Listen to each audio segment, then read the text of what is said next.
Welcome into the Home Field Advantage podcast here on BLTDsports.com. I'm your host, Louie DiBiase, alongside Jordan Hanskin. This is our second podcast of the week. Friday, May 20th is the date today. Episode 3 of the Home Field Advantage podcast. Make sure to follow me on Twitter at DD Sports Talk. Follow Jordan at JHanskinVabble. Jordan, how you doing today? Doing good. Are we ready for the second round? Quick turnaround here. Going right into it. We got to go back to back. I was Yeah. doing the old job and had some topics I kind of wanted to get to. We got some fun stuff here on the slate we're going to be talking about. We're going to be giving our all under 25 team on defense this time. We're going to be doing the ring game.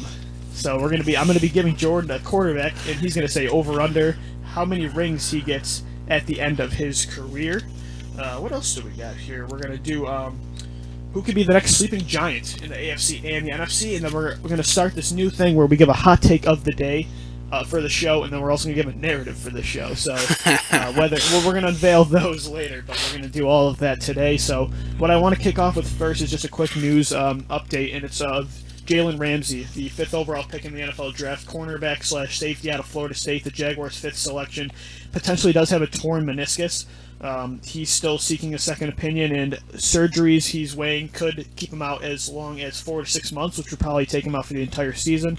And then there is the potential surgery, which can only sideline him for 4 to 6 weeks, but it was something I feel like that would kind of be hampering him throughout the entire year. So he's definitely got to weigh his decisions, but, I mean, the Jaguars just can't seem to get out of their own way. It seems like this happens to them every year, 2 right? 2 years in a row, a top 5 pick of theirs just gets hurt, and it's such a huge impact player, because Ramsey to me was the best player in the draft.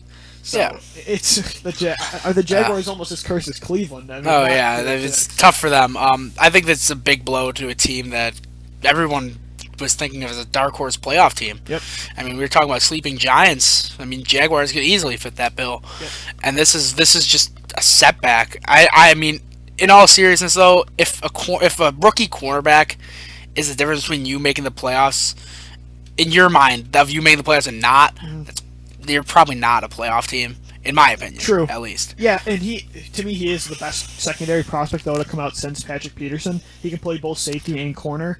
But the Jaguars, to me, I think it's better than last year, where the Jaguars had no pass rushers besides Fowler. So when they lost him, it was a huge blow. But here in the corner position, they have Aaron Colvin, who is suspended.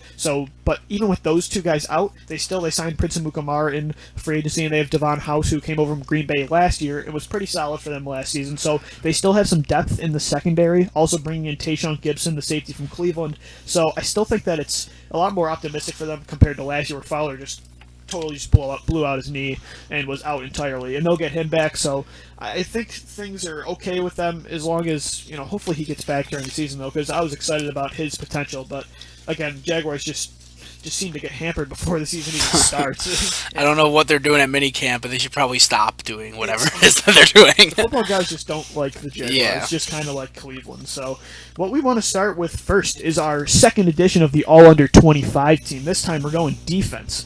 So Jordan's going to give his team. I'm going to give mine. We're going to go down the list. We gave 2 defensive ends, 2 defensive tackles, 2 inside linebackers, 2 outsides, 2 corners, and 2 safeties. Who do you got at defensive end? First guy. First one, I got Stephon Tuitt of the Pittsburgh Steelers. Ooh, okay. I really liked him early in his career. I think that he's a great player, and that's all I got for him. I think it's easy. Yeah, and we decided Khalil Mack was going to be a defensive end, so I put Mack here for obvious reasons. This is, to me, the best pass rusher in the NFL already, and the fact that he can play both defensive end and outside linebacker is insane. How he ended up playing at Buffalo in college. Well, I know the reasoning behind this. He was injury. He got hurt. Yeah. And he dropped a few starters. No one was really looking at him. Buffalo gave him a shot. I'm pretty sure they were one of the only, unreal, if not the only, the FBS team to give him a scholarship Absolutely offer. Unreal. And he came in and he's just been the best player of that 2014 draft. And the Raiders just got an absolute steal, so he's my defensive end. Who's your other end? Is it Mack? Khalil Mack.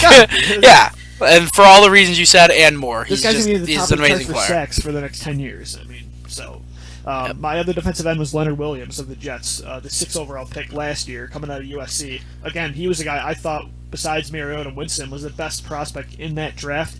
He is behind still Sheldon Richardson and Muhammad Wilkerson, so he hasn't seen the field as much as he would like to. But this year, I think Richardson actually potentially could be suspended, so I think he's going to see more playing time this year. But he's just a disrupting force. Can play both 4-3 or 3-4 end.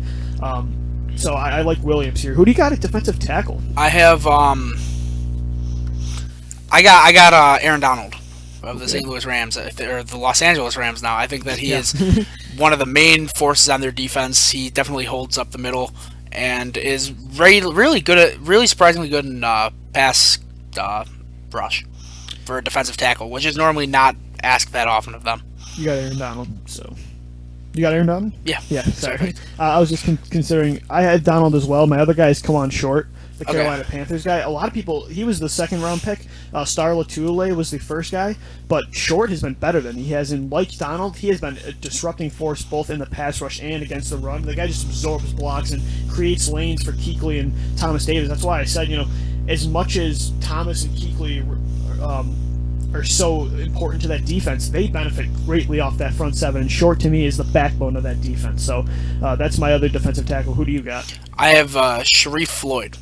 Ooh, the Vikings guy. Yep. Oh yeah. I think the Minnesota's defense has been like above and beyond, like so much better than they were. You look at them 3 years ago; they were brutally terrible, and it's a big reason why is because they've been drafting well. We're going to go to another Minnesota Vikings guy soon, but I think Sharif Floyd is one of the prime examples of why the Vikings defense has gotten so much. And honestly, I've kept naming Vikings defensive players. I'm like, is this guy under 25? But they're all like right over because you got Harrison Smith, Xavier Rhodes. Now, and you got Sharif Floyd, who was a guy most people projected was going to be a top 3 pick in that draft. But he fell all the way to the Vikings, I think, in the 20s. So it was an incredible steal for the Vikings. He's been an absolute stud. Middle linebackers, we both agreed. I mean, Luke Kuechly is 25. Luke Kuechly is 25. And under. Yeah. Luke Kuechly is, best defensive player in the league? Probably. If not, if J.J. Watt, and he's only 25 years old. He's only going to get better from here, which is a scary thought. Yeah, so this was an easy one. My other guy was C.J. Mosley of the Ravens. Replacing Ray Lewis, he's been an absolute stud in his first 2 years, and he's kind of like Kuechly, where he's just a generational linebacker that's just going to dominate the league for the next decade. So my other middle linebacker is a controversial player. A lot of people may not like him or how he plays the game, but you can't deny how good he is, and it's Fontes Perfect. Oh, the goon. The goon. He's suspended for the first week. We got into a heated. I think it was. Oh, we did. We did. A heated debate during that playoff game when he hit Brown in the head. Yeah, I thought that he couldn't. He was already going into the hit, and I thought he couldn't really. He attempted to. It looked to me like he attempted to get away from it, but he didn't. And unfortunately, he earned that suspension. I mean, you just can't do that in today's NFL. He's also a repeat offender too. Yeah, so. But I love the way he plays the game. I wanted my Bills to draft him. I was saying it all over that draft. I wanted him to draft him. He went undrafted.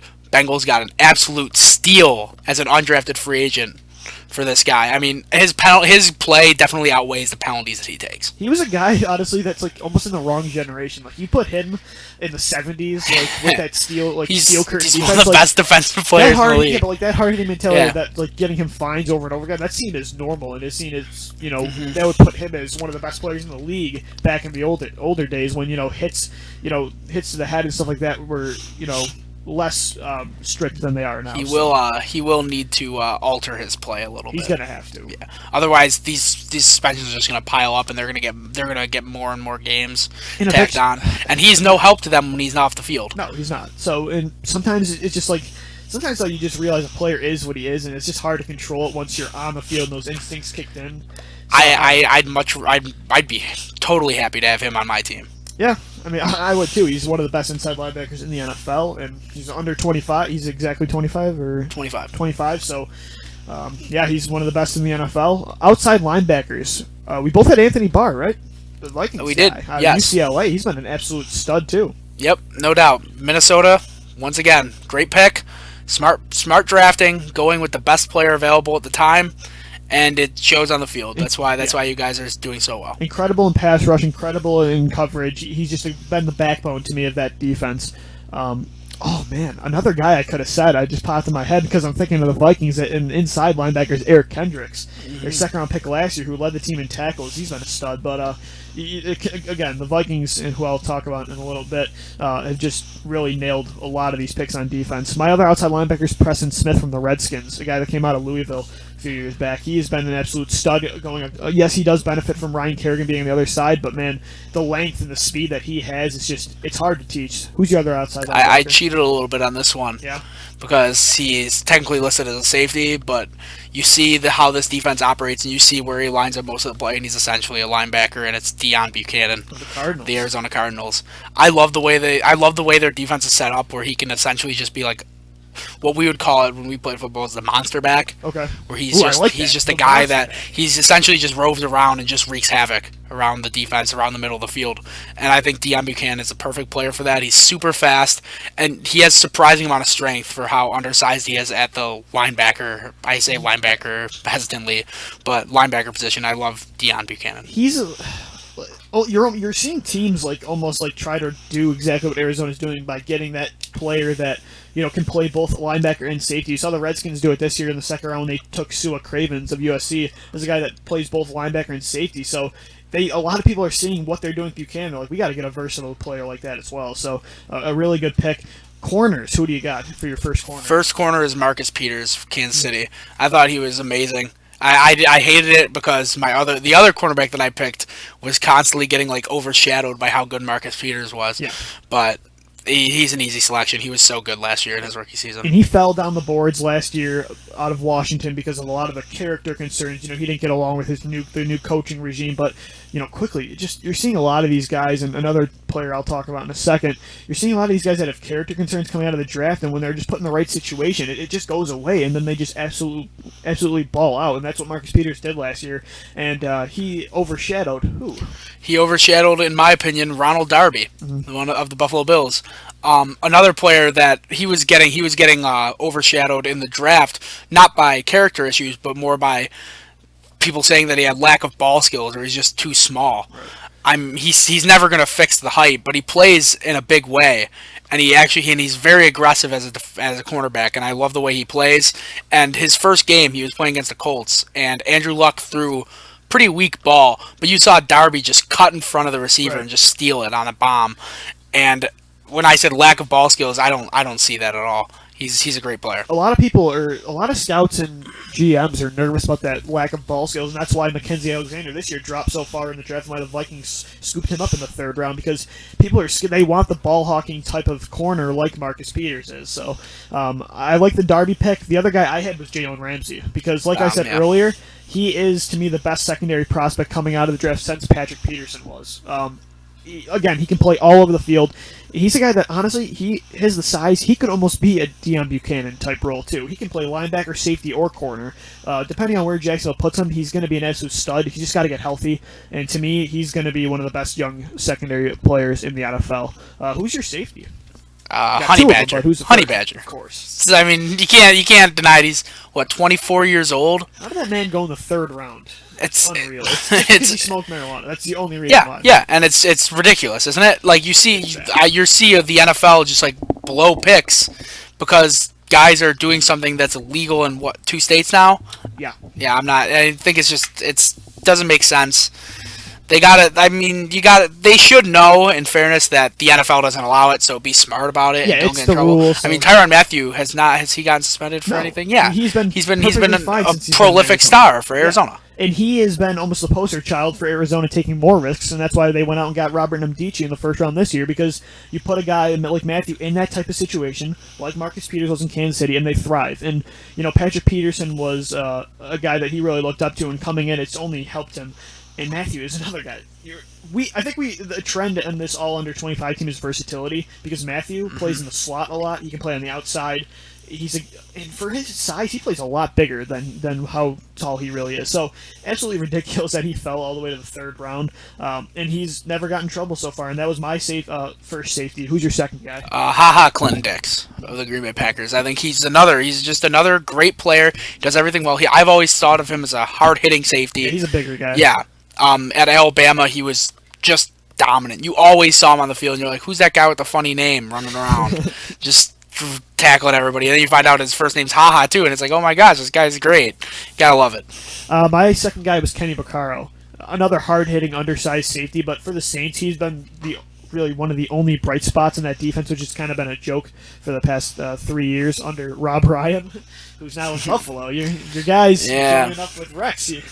But Vaccaro's been an absolute star for the Saints. He's just he's a guy that really, he's not going to miss any tackles in the open field, and that's something the Saints have desperately needed because of how bad their corners have been. So that's going to wrap up our all under 25 team. I'm going to post underneath the podcast for you guys. We're going to post our rosters, each of us. I'll put them on bltdsports.com for everyone to go take a look at. So next up, before we go to the ring game, I want to talk about who could be the next sleeping giant in the AFC and NFC. You know, last year, the Panthers were 7-8-1. Yeah, the year before when they won the NFC South. They won a playoff game. They beat the Cardinals, who had Ryan Lindley at quarterback.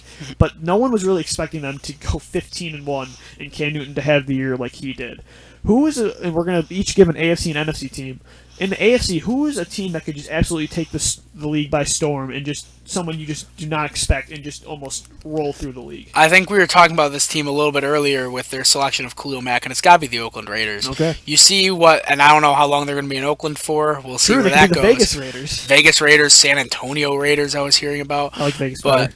But anyway, the Raiders have one thing that you need if you want to be a team in this league, and that's a really good team in this league, and it's Derek Carr. They have a quarterback. That's what they need. They have the prolific receiver now. They have a pretty good running back. Yeah, and they have a pretty good second receiver too in Michael Crabtree. Right. And their defense is just going to get better. They keep addressing all their problems well.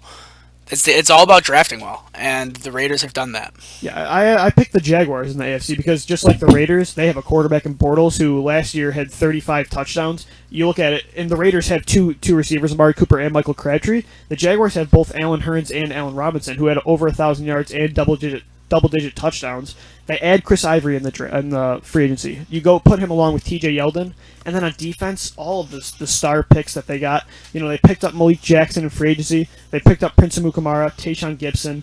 You add, hopefully Jalen Ramsey's is good to go by week 1. You add Myles Jack, who is a steal in the second round.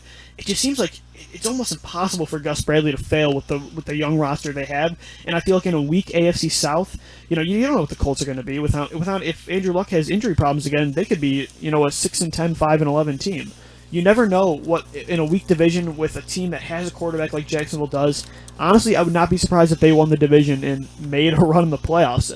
It might be a stretch, but again, this is a sleeping giant that not many people are expecting to take that big of a step. But I think the Jaguars had the potential to do it, and if not, you could be seeing a new regime coming in because there's just so much talent on this roster.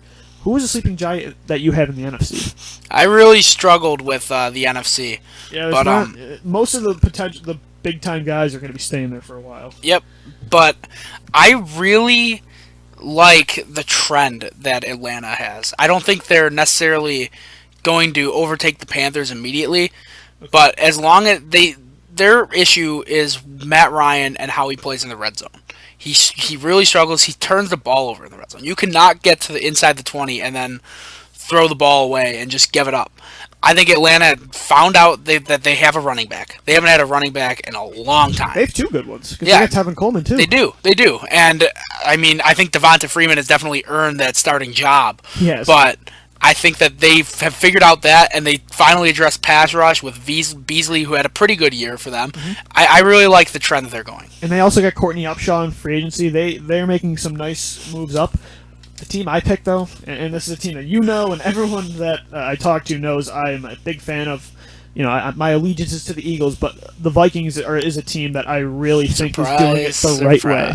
I mean, they are. It's still ESPN mistakenly said that Green Bay won the NFC North last year. Like, not many people understand what a step they took last year.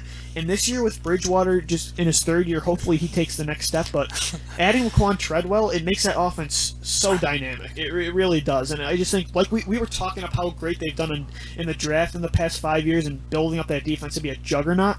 You saw what they did to the Seahawks last year. I mean, yeah, it was like -5 degrees outside, but They just absolutely shut down Russell Wilson. They have every piece on defense. Yeah, they were a 30-yard field goal away. Yeah, from they were. Blair Walsh moving on. chips that in, and they're facing Arizona in the second round. And Bridgewater made a nice drive to get down there, and I think, but Norv Turner has to let Bridgewater loose. He has to allow him to take off the training wheels. And yeah, I know. I'm sorry. Adrian Peterson is there, and he's going to be still the primary focal point of that offense, but eventually you have to keep defenses honest, and you have to let Bridgewater throw the football. I'm glad you addressed that, because I was just going to say the same thing. He's the leash that they have on Teddy Bridgewater is one of the most bizarre things I've ever seen. They are the most protective organization of their young quarterback that I've seen. You see Oakland and Jacksonville, they let them throw the ball. And you see Bridgewater is showing traits like of pocket awareness and things that he was, to me, the most pro-ready guy coming out, and to me he's ready to go, but again, they're still holding him back. And yeah, those other guys don't have Adrian Peterson. The Vikings also had little to no weapons last year, but still, eventually you have to let your quarterback grow with this team, and it just seems like he's just taking a backseat to Peterson, and until they let him throw the football, I think Green Bay is always going to be a step ahead. Because I also think that leash that Bridgewater gets is the reason why everyone still thinks Minnesota didn't win the NFC North last year, even though they did. Yeah. People just don't forget about them because they're not playing the game similarly to the Packers. You think the Packers, you think Aaron Rodgers, stud quarterback. You think the Vikings, you think, oh, they play it safe, they play it protective. Right. And they need to let that loose this year. If they're going to have like a 12-4 season, 13-3 season, it's going to be because Teddy Bridgewater is not throwing 19 touchdowns, but 35 touchdowns. And I'm okay with a team, on offense surrounding themselves with more of a run-based attack. Seattle does it great. They won a Super Bowl off it. But again, when Russell Wilson needs to start throwing the football and start balling out, he does. They let loose, and despite them not having many good weapons at all, they trusted their young quarterback, even in their rookie season. You saw him just put the team on their shoulders and almost took Atlanta out in the second round, despite being down by like 28 points or something in the second half. Eventually, you have to allow Bridgewater to take over the reins and still implement having Peterson as the main guy, but you just have to throw the football more. And hopefully, they're going indoors now this year, which is going to help even more, because Bridgewater's arm isn't the strongest in the NFL.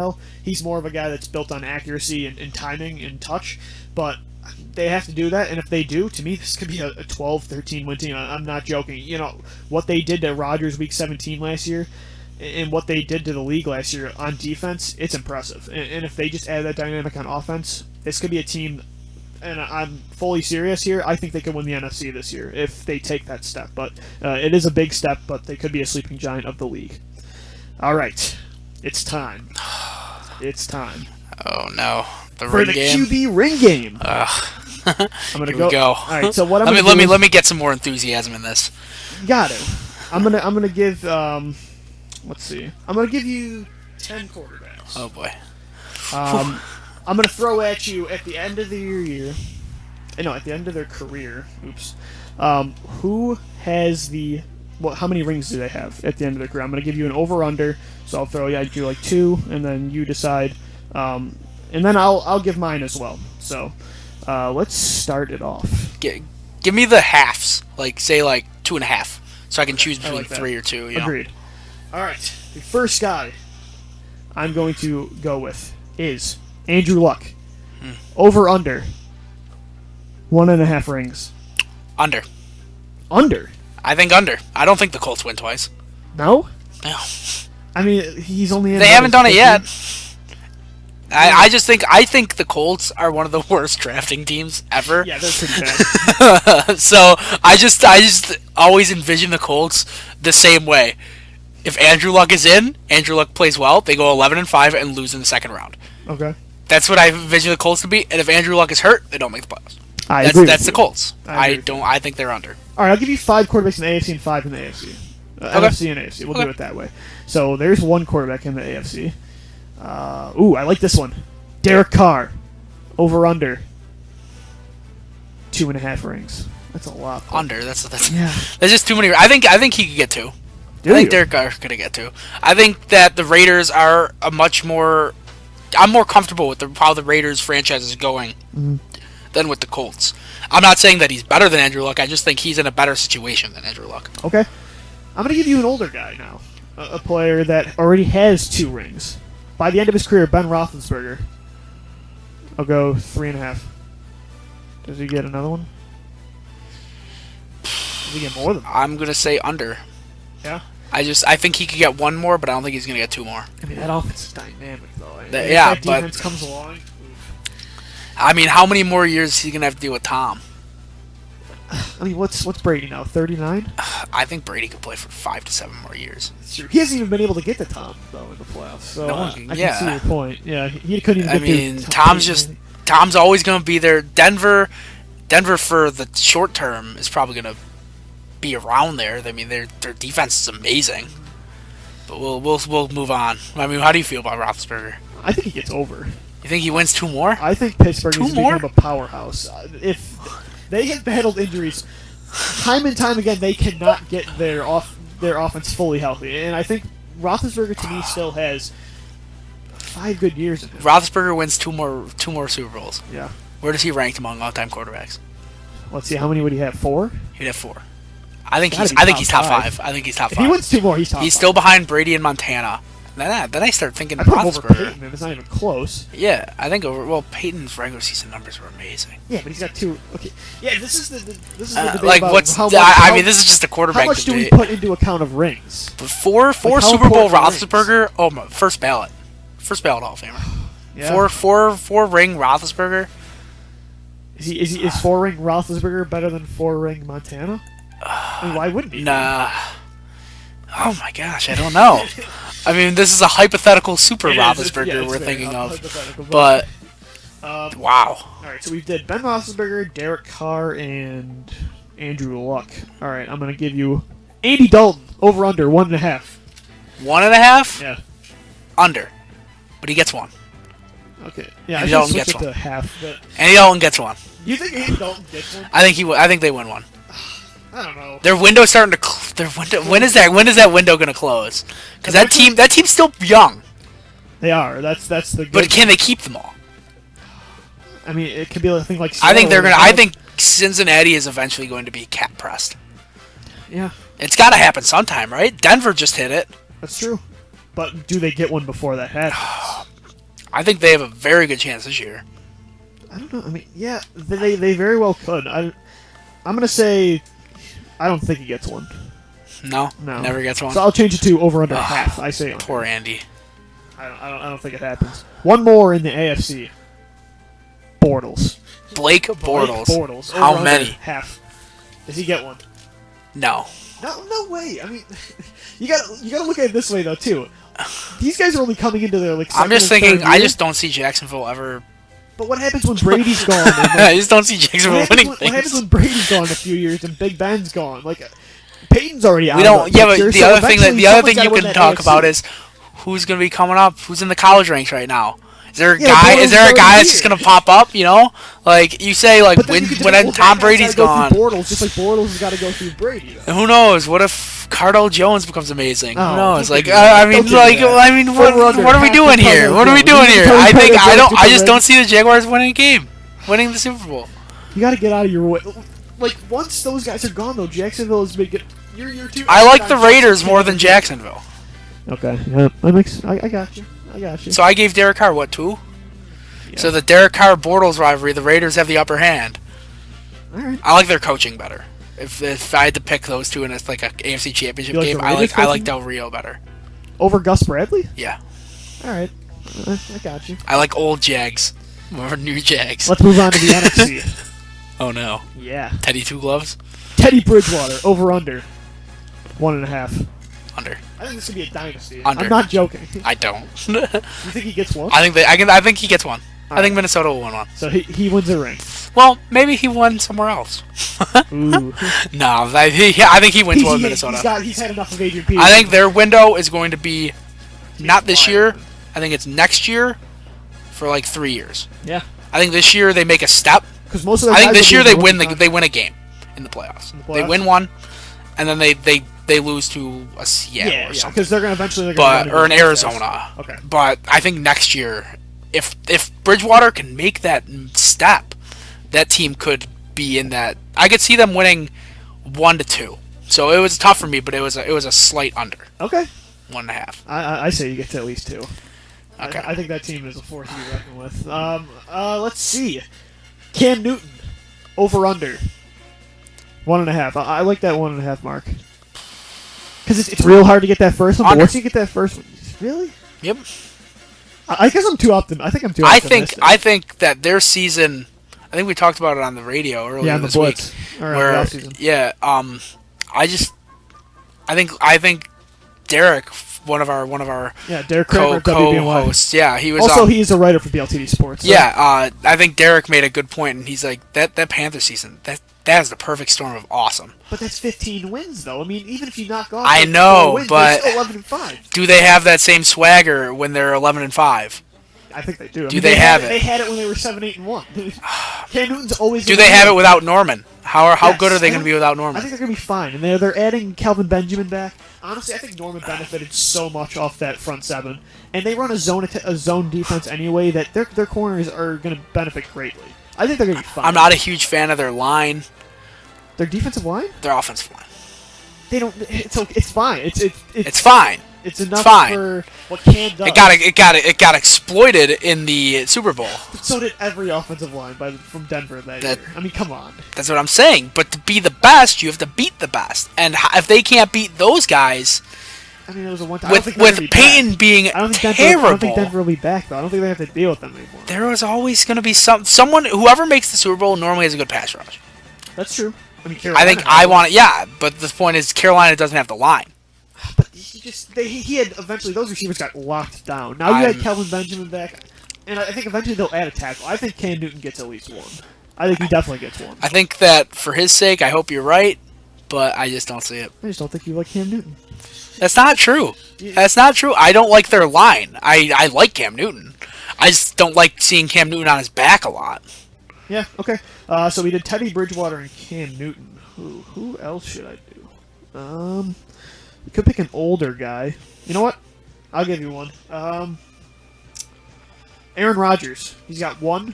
Over under 1.5. Does he get another one? He gets another one. Aaron Rodgers gets another one. I think it's going to be tougher because I think it's going to be tougher because, like you said, the Vikings are right there. Vikings are right there. The NFC has a few good teams. They got some guys waiting in the wings. Chicago's a team eventually. Get my Philadelphia Eagles a few times.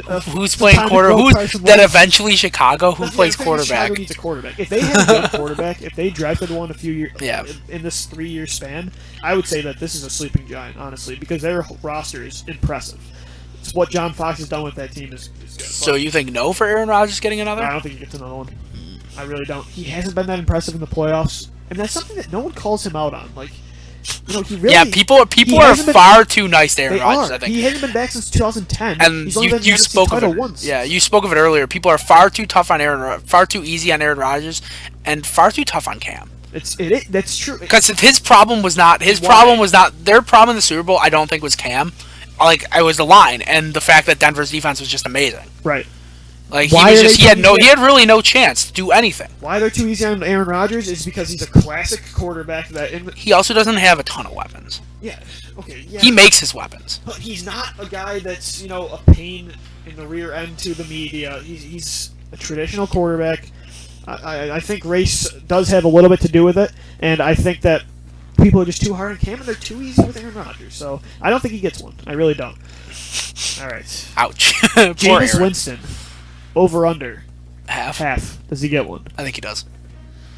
I don't know. I like Jameis Winston a lot. Do you? Yeah. I thought he was. What? I mean, Cam's gonna be there for a long time. Cam is gonna be there, but how long is that Panthers team gonna be good around him? That's true. Their window is close. Their window is small. It's the next 2 years, 3 seasons. Yeah. Thomas Davis is getting older. Greg Olsen, Jonathan Stewart. So yeah, they do have some young pieces, but that's why their Super Bowl loss is a lot tougher to swallow to deal with. Yeah. Good thing is that their defensive line is and very young. And Luke Kuechly's 25. Yeah, Luke Kuechly and that defensive line is very young, so they're still going to be. I still don't understand what they were doing with Josh Norman, but that's besides the point. I really like Jameis Winston. And if Tampa Bay maybe takes another year and develops, and also, I think they need to struggle a little bit more and get another really good player to help out anywhere really, because they could use a lot of different things. I mean, they just But eventually their window is going to be in about 4 years, I think, 3 or 4 years. and I hate to go back to Carolina, but we gotta talk when you're a team that's as good as they are, like in the bottom of the first round there, like you have the flexibility to take more risks and not just go best player available. Like, oh, we're going to take Vernon Butler, defensive tackle. Like, he's not going to start. He's going to be the third string defensive tackle. Like, he's going to be a rotational guy. When you have the pieces that you already have to make a Super Bowl run, you start drafting for need. You say, okay, let's just take a shot at this left tackle. Let's take Jermaine Afidi. Or, he wasn't available, but, eventually that's like, all right, let's throw some darts at the board and see if anything hits. Because if we're a right tackle away from being a champion, why not, instead of getting a reserve defensive tackle? Yeah, you saw Dallas do it. Yeah. They said, oh wow, we're never going to be in this spot again for a while. They're as long as Dallas is thinking, as long as Romo stays healthy, we're going to be back at the bottom again. We're never going to get a chance at a playmaker like Ezekiel Elliott, so we're just going to go after him now, and maybe he could be a Hall of Famer for us. We don't even know. When you go to the grocery store, and you need milk, eggs, cereal. I like this analogy chips, right now. When you need all that stuff. And your wife says, I need milk, I need eggs, I need bread. Do you take a shot on I Doritos? need potato chips. All right. I have no idea where this is going. But we already have, ice cream, and we already have, cinnamon rolls. Honey, I bought 10 things of cinnamon rolls, and I brought in some more ice cream. It's like, you don't need that. Like, you're going to the draft is the grocery store, and you're going there to get stuff you need, and that's what I feel like the draft is, and a lot of people just don't use it in the proper way. I had no idea where the analogy was. I had no idea where it was going at first, but I did like where it ended. Okay, yeah. Thank you. Yeah. We've done 3 quarterbacks in NFC. We'll do 2 more. Tony Romo, because that's your guy. Does he get one? Yes. Over under half. He gets one. Oh, you're such a homer. He gets one. I'm not even a homer. I'm not even a Cowboys fan. Well, I'm a Tony fan. You're a Tony fan. I'm a Tony fan. You're a Tony fan like I'm a Teddy fan. I think, but their window is this year or next year. Their window is now. They have to win now because Tony's not going to last very long. He's 36 years old already. Yeah. His collarbone's being held together by scotch tape and paper clips. I do really. I think Dallas is going to win the NFC East this year. I talked about it earlier. I think that Dallas is really good. I think that Ezekiel Elliott's almost. I give him a 75% chance of winning Rookie of the Year. Is he an upgrade over DeMarco Murray was 2 years ago? Yes. I agree. I think he's the best running back since Adrian Peterson. Okay. He's the best prospect coming out since then. Yeah, that's what I meant. Best running back in the draft since Adrian Does Elliott get picked ahead of Gurley in last year's draft? Picked ahead of Gurley. Who was picked? Yes, I think he picks. I think he gets picked at Gurley's spot. Gurley had question marks with his injury. True, and he's not as explosive in the receiving game. I still say Tony doesn't win another one. I just think he just doesn't. Who's the homer now? Yeah, who hates the Cowboys? I just don't think you hate the Cowboys. I don't think he's going to be healthy for the rest of his career. No. Every time he gets hit, he breaks his collarbone. Because they keep hitting him there. I really want him to win one. I think he's one of the most underrated quarterbacks. I think he gets such a bad rep because everyone's like, oh my gosh, look at the blunders Tony Romo's had. Oh my gosh, he dropped a snap. What is your starting quarterback holding the football for? But anyway, I think Tony Romo gets a lot of unfair criticism. The only criticism people should give him is that he gets hurt a lot. And he only has 2 playoff victories though in his entire career. He's just like Rodgers, Yeah, but he makes that team. He is arguably one of the most valuable players to their given team. Oh, 100%. They were 3-13 last year, and they won 2. He gets the Peyton Manning thing. When Peyton Manning goes down, the Colts are terrible. When Andrew Luck goes down, the Colts are terrible. When Tony Romo goes down, the Cowboys are awful. Yeah. Tony Romo is a huge boost for the Dallas Cowboys, and I think he's a great leader for the Dallas Cowboys. I hope he gets one. I think that I just did out of my head. That was a heart pick. That's all right. That was a heart pick. Okay. Not a head pick. Final one. Carson Palmer of the Arizona Cardinals, over under half. That team is going. If I picked Romo, I gotta pick Carson.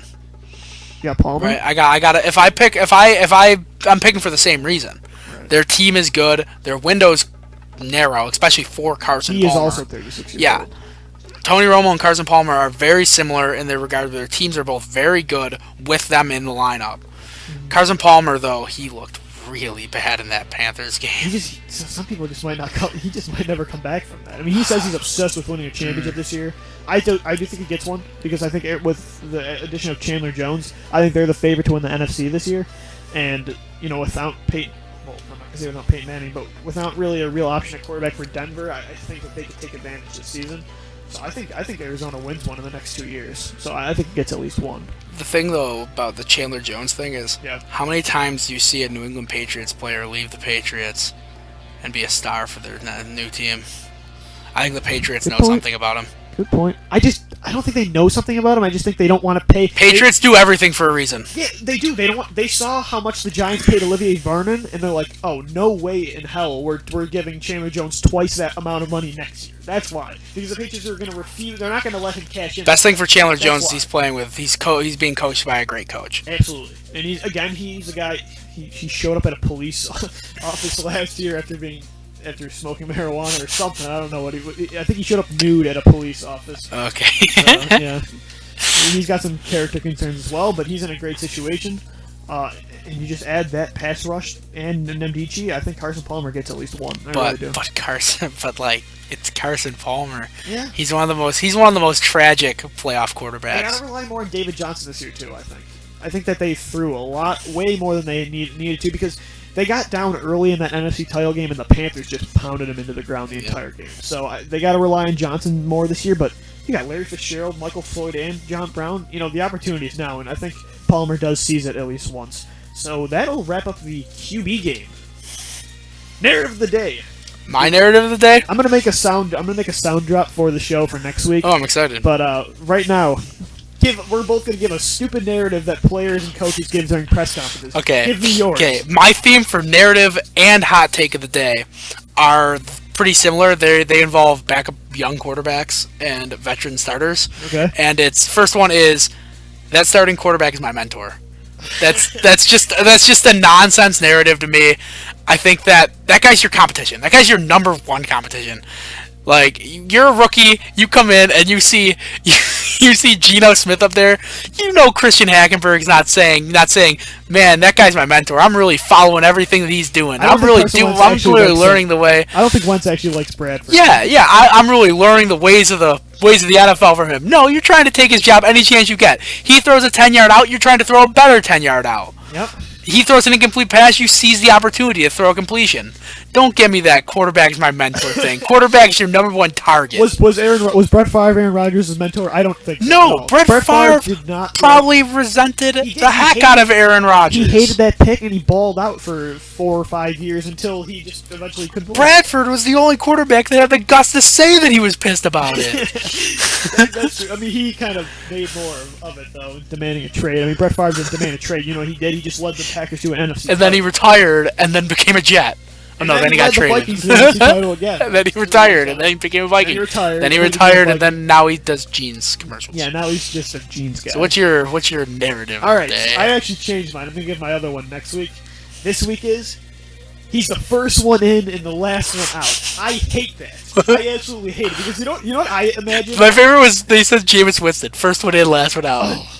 I believe it. I mean, but that's expect. He's the quarterback. He should be the first one in, last one out. I just imagine like a showdown of like J.J. Watt, like say Brock Osweiler. I just imagine both of those two in the film room or in the gym, and they're like, "All right, well, I'm going to be here for a while. One of us has to leave first." And they both just they're just waiting for the other guy to leave. And Watt's like, "All right, well, I'll see you later, man. I'm going to be here for a while pumping iron." And Brock's like, "I'm going to go to the film room." And then they just keep, I got all day and nowhere to be. I'll sleep here, man. And that's what J.J. Watt does. I just imagine that, but I can't stand that narrative. It's just because everyone says how hard of a worker they are, but it's just like, I mean, what if the quarterback is already in there? People are racing to get into the. It bugs me. All right, that's a great one. Our another new segment we're gonna be doing. I'll get a soundbite for these next week. I'll do some producing. Hot take of the show. We're both gonna give a hot take that is somewhat controversial and maybe stupid in a way that's just not logical, but that's what makes it a hot take. Yeah, I can't wait for yours. Yeah, let's do yours first. Let's do yours first. Come on. All right. I think owners should be fireable. I think that they should be able to. I think this is the best part of the show right here. What makes you? How would you implement that idea? Okay, if they buy the team, they just get their money back once we decide to fire them. Get their money They back. get their money back. You just tossing like We'll you're find tossing out. like $10 billion The willy details nilly. aren't made into it quite yet. Who's but the owner that's most on the hot seat in your Jeffrey mind? Lurie, the Eagles owner. I mean, this is a guy that he didn't fire Howie Roseman when they gave Chip Kelly the power. He hit him in a corner. He paid him lots of money to stock the medical shelves, and then he just comes back and it automatically gets front office power again. I love the Wentz trade, but it's like eventually, if this is his guy and he refuses to get rid of him and he's a detriment to the team, and no one can do anything about it because he's the owner, that bugs the hell out of me. I think you should be able to remove the owner if he's making poor decisions. I know. Also, like stadium stuff. He's decided he's going to make a huge stadium. He's going to get all the revenue off it. But guess who's got to pay for it? The fans. Like, I feel like eventually, I love what the Packers do with having like a board of stockholders, or it's like the town owns them. It's a publicly I traded just think company. that the owners should have some sort of accountability. They just sit on their billions, and they just some people just run their teams into the ground. And I think that there should be a way. I know it's illogical, but there should be a way where owners are held accountable for their stupid moves. My pick Like would Jerry be Jones, he's the GM. yeah, Like, he'll never be fired. He'll be there until he dies. So there's my rant. my pick What's would have your been hot Dan Schneider. There's so many guys that just bug me. So They're a bigger detriment to their teams than they are yeah, an asset. give us your hot take, Jordan. My hot take is on the Los Angeles Rams. Okay.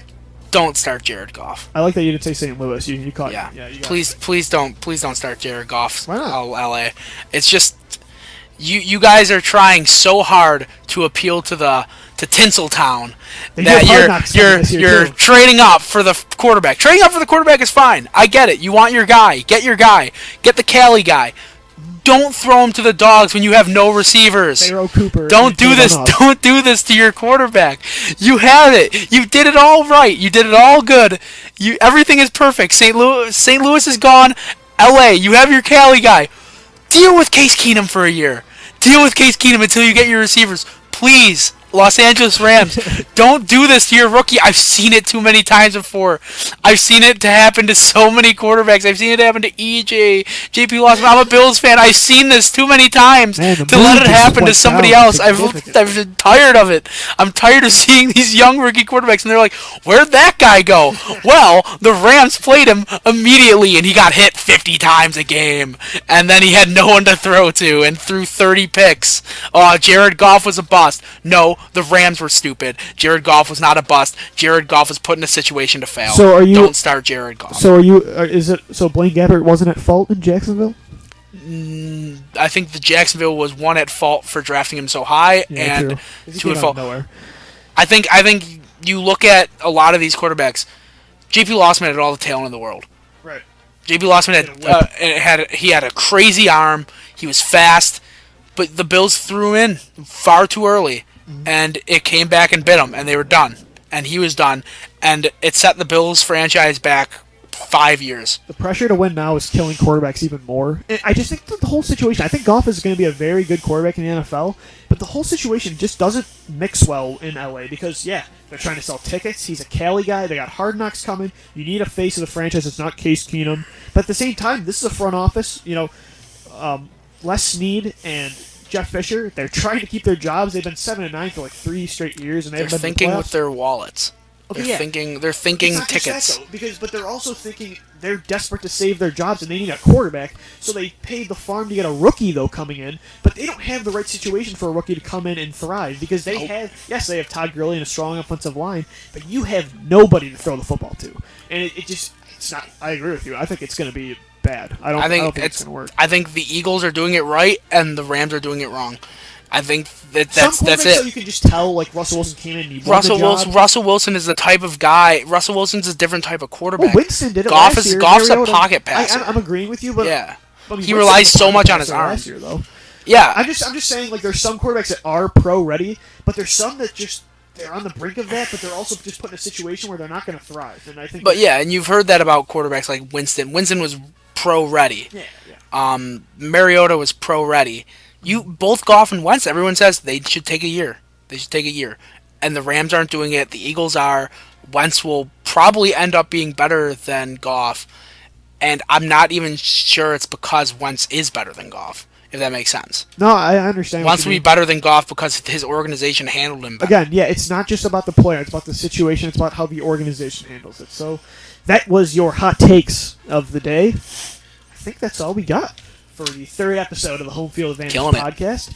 Jordan's on for a second time. He's going to be a regular on. So, again, thank you for joining us. Make sure to check all our podcasts out at bltdsports.com. We also got it up now on iTunes at Home Field Advantage Podcast. We got it up at Podomatic and YouTube.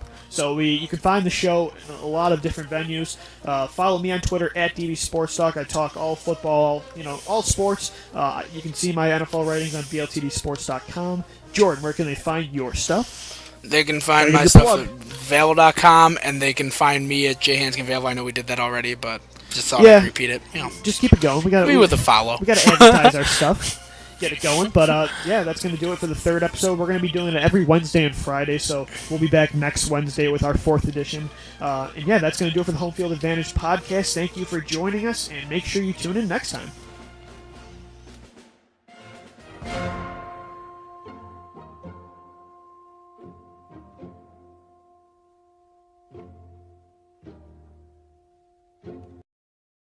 You've been listening to a BLTD Sports production.